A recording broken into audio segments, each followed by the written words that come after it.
दोस्तों, अगर आप प्रधानमंत्री किसान सम्मान निधि योजना का लाभ उठा रहे हैं, यानी कि आपको नरेंद्र मोदी सरकार की तरफ से 2,000 रुपये 4 महीने पर दिया जा रहा है, तो फिर यह खबर आपके लिए है। जी हां, पीएम किसान सम्मान निधि योजना में कुछ शर्तें लागू की गई है। अगर आप इस शर्त को पूरा नहीं करते हैं तो फिर आपको पीएम किसान सम्मान निधि योजना का लाभ नहीं मिलेगा। जहां आपके लिए ये जानना बेहद जरूरी है कि आखिर ये शर्त है क्या। अगर आप नहीं जानेंगे तो फिर आपको पीएम किसान योजना के लाभ से वंचित रहना पड़ेगा। तो ऐसे में अगर आप चाहते हैं कि नहीं, पीएम किसान सम्मान निधि योजना का पैसा हमें मिलती रहे, तो फिर आपको इसका जो नियम है उसको पालन करना पड़ेगा, उसको फॉलो करना पड़ेगा। और अभी हम आपको इसके नियम के बारे में बताएंगे कि आखिर ये नया अपडेट है क्या और आपको क्या करना चाहिए। तो चलिए बात करते हैं विस्तार से बात करने से पहले आपको बता दूं कि अगर आप हमारे चैनल पर नए आए हैं तो फिर चैनल को सब्सक्राइब करके बेल आइकन को प्रेस कर दीजिए। अगर आप इस वीडियो को हमारे फेसबुक पेज पर देख रहे हैं तो हमारे फेसबुक पेज को लाइक, फॉलो और शेयर करना कतई नहीं भूलिएगा। ऊपर फॉलो बटन दिख रहा होगा आपको, FOLLOW लिखा हुआ है, वहाँ पर क्लिक करेंगे तो आप फॉलो हो जाएंगे। तो मुझे उम्मीद है कि आप इस पेज को अभी फॉलो कर दिए होंगे। तो चलिए फिर शुरू करते हैं कि आखिर वह चीज़ है क्या जो आपको करना बेहद जरूरी है पीएम किसान योजना की किस्त पाने के लिए। तो बात करते हैं कि प्रधानमंत्री किसान सम्मान निधि योजना के तहत करोड़ों किसानों के बैंक खाते में हर साल 6,000 रुपए की राशि ट्रांसफर की जाती है। ये राशि 2-2 हज़ार रुपए की 3 किस्तों में किसानों को मिलती है, जिससे किसान अपने छोटे मोटे खर्चे निकाल सके।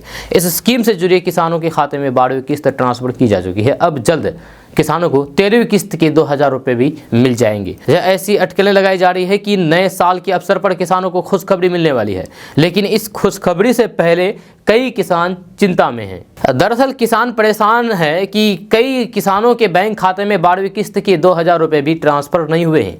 दरअसल सरकार ने पीएम किसान योजना के नियमों में कुछ अहम बदलाव किए हैं, जिसके तहत अब राशन कार्ड दिखाना, KYC करवाना और अपने जमीन के कागजातों का सत्यापन करवाना अनिवार्य कर दिया गया है। जी हां, अपने कई बयानों में सरकार ने यह भी कहा कि जो भी पात्र किसान हैं वे जैसे ही KYC और लैंड रिकॉर्ड्स यानी कि जमीन का कागजात का वेरिफिकेशन करवा लेंगे तो फिर बैंक में उतनी ही जल्दी किस्त के 2,000 रुपये ट्रांसफर कर दिए जाएंगे।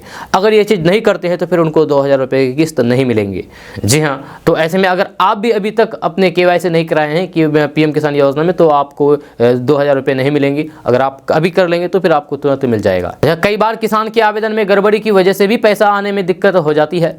आवेदन करने के बाद कई किसान अपना बैंक खाता बदल देते हैं तो फिर कुछ अपना मोबाइल नंबर।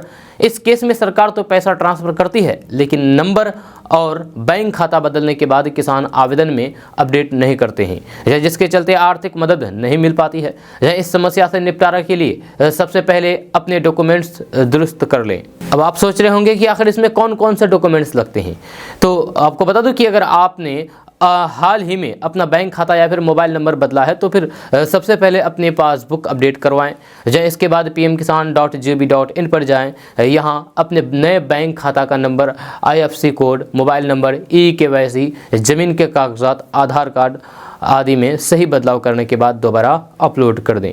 नए किसान जो पीएम किसान सम्मान निधि योजना में आवेदन करने जा रहे हैं उन्हें अपना राशन कार्ड नंबर देना होगा। केंद्रीय कृषि एवं किसान कल्याण मंत्रालय ने किसानों की सहायता के लिए अपने ट्विटर अकाउंट पर हेल्पलाइन नंबर जारी किए हैं। इन नंबरों पर कॉल करके भी जान सकते हैं कि 12वीं किस्त का पैसा कहां अटका है।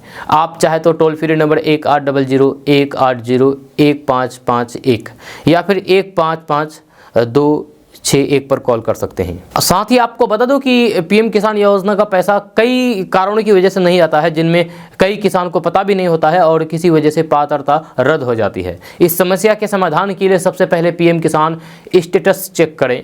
कई किसान गलत तरीके से पीएम किसान स्कीम की किस्तों का लाभ उठा रहे थे, जिसके चलते बैंक खाते में ब्लॉक कर दिया गया है। अगर खाते में पैसा नहीं आ रहा है तो फिर अपने बैंक शाखा में संपर्क करें। आपको बता दें कि सभी राज्यों के लाभार्थी किसानों की जानकारी राज्य सरकारों के जरिए केंद्र सरकार तक पहुंचती है। इसी आधार पर खाते में पैसा ट्रांसफर किया जाता है। ऐसी स्थिति में अगर पैसा नहीं आ रहा है तो फिर जिले के नजदीकी कृषि विभाग के कार्यालय में संपर्क करें। साथ ही आपको बता दूं कि पीएम किसान सम्मान निधि योजना में बढ़ते धोखाधड़ी के मामले की वजह से सरकार ने अब KYC और लैंड रिकॉर्ड के वेरिफिकेशन को अनिवार्य कर दिया है, जो आपको पहले बताया गया है।